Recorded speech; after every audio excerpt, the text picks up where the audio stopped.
Bob Moritz of PwC is with me. PwC employs 284,000 professionals across 155 countries around the world.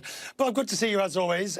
Bob, we got an email from our bosses last week, which I'll just read you the gist of it. It says, the decision has been made not to require vaccinations to return to the office, but vaccinations will be strongly encouraged for everyone who's safe to take them.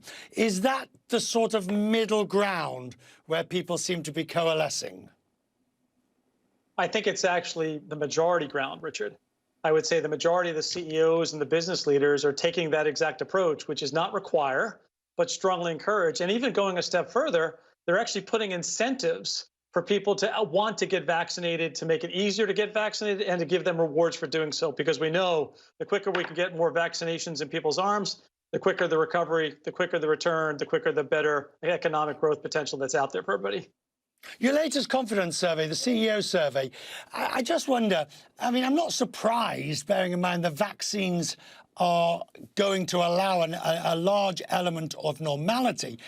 But it is a case, reading the study, it's a case of on the one hand this, on the other hand that. They can't really, they're still worried. Very much so. So, Richard, you've got a record amount of optimism. It comes in the form of optimism in the economy and optimism in the growth potential that they have as a company. But it's got a degree of fragility with it.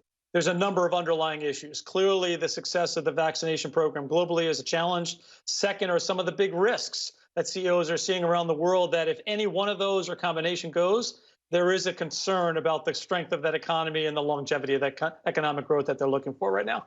Right, but are they planning to invest? Is this just a case of hunkered down? Not quite circle the wagons, but sort of make sure you're, because I think you and I earlier in the pandemic talked about how companies were putting in place, they were getting leaner, they were getting fitter. But does that mean that they are now ready to go out on the attack? They are very much on the attack. As you look at the question we ask of these CEOs, what are you willing to do in terms of that investment strategy? You see things like continue their digitization journey. You see things like M&A activity. You see things like attack the market share that they're looking to achieve. And that comes from better consumer experience or better product offerings at better prices. So there's very much a growth agenda that people are trying to go after rather than just a bunker down mentality that we talked about 6 and 9 months ago, for sure.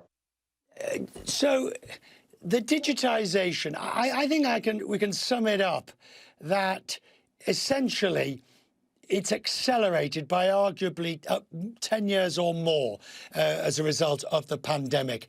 Does that mean, in your view, we are going to be left with a larger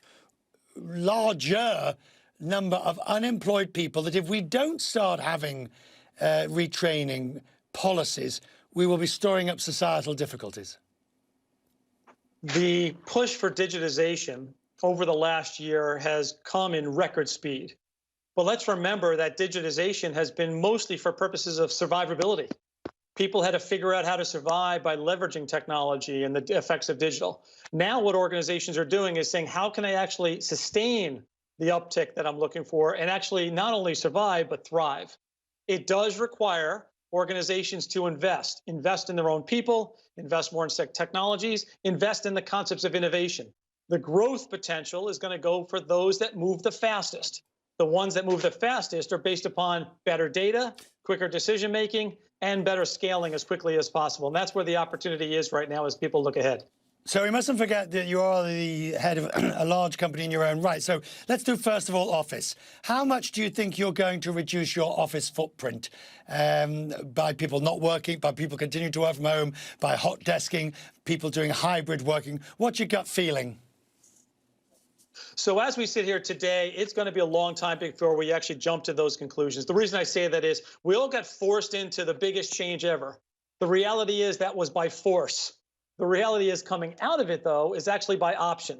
So we should learn before we automatically put a goal out there or an objective out there in terms of where we want to go. It's clear, though, that people will want both the connection in the office, the connection outside of the office, and then the opportunity to work from home.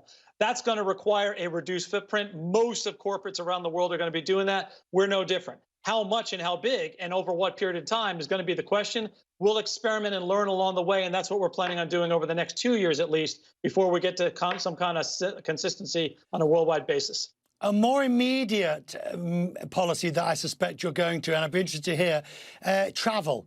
The travel budget, which of course went virtually to zero during pandemic. How determined are you that you're not going to let internal travel rise to its heady heights again? Well, let's not kid ourselves, right? The reality is we want to have that travel back for personal or business reasons. That concept of humanity and technology coming together are really important. You have to look at the overall travel and broader hospitality sectors in terms of what may be happening to them. And we're working with the airline industries not only to think about how it is that we can actually drive towards more travel than we have today, but do it in a safe way. And going back to one of the big risks that the CEOs talks about, doing it in a way that's carbon free or net zero focused. So that's the other challenge. One of the big issues coming out of the CEO survey, Richard, just to be really clear, the focus on climate continued to increase. Not that much, though. But the reality is 60% of the CEOs have not baked that into their strategies. That's alarming. That means they're not ready for the immediate changes that have to happen. We, as we think about our office returns and our travel returns, are working with the hospitality industry, the airline industry, and the like to work together to figure out how do we strike that right balance.